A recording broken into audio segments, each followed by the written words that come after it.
At ayan mga kalutong bahay, papasyal ko kayo sa aking mga tanim na gulay. Ayan, sa planggana, sa paso, ayan, sa balde. Yan yung kamote, isang buwan, isang linggo. Sobrang lago na. Ayan.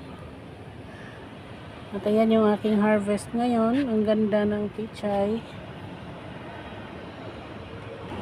At ayan yung ampalaya, ang taba na. Ayan pa dyan, oh. Sige, akyat kayo, akyat. Oh, meron yung nakaabot na dito sa ginawa kong bahay-bahay. Oh. Ayan, yung talong na mulaklak na ulit. Nakasurvive na. Yung iba talaga nawala. Dahil doon sa sobrang ulan. Ayan yung tanglad. Ang lago na naman. Kailangan na naman linisan yan. Ayan dito, maraming bakante na mga paso. Ayan, tatanim na ako ngayon ng kangkong. At ayan, may konti akong luya. Hindi muna ako masyadong nagtanim ng luya. Ayan, yung green onions. Umpisa na naman na lumago. Ayan siya. Ayan, meron dito, ang taba. At ayan dito, yung kamote.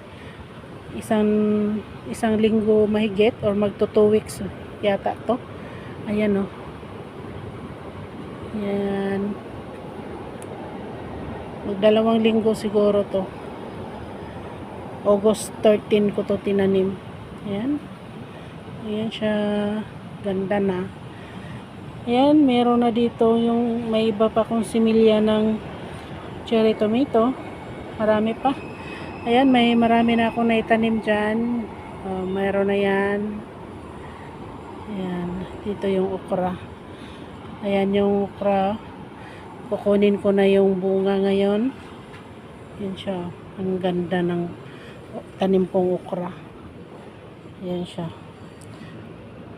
Ayan, ang ganda na rin yung mga kasunod. Ang taba na. Ayan pa, may kamote pa dito. Kahit saan kalilingon, may tanim na kamote. Ayan. Yung rubber tree.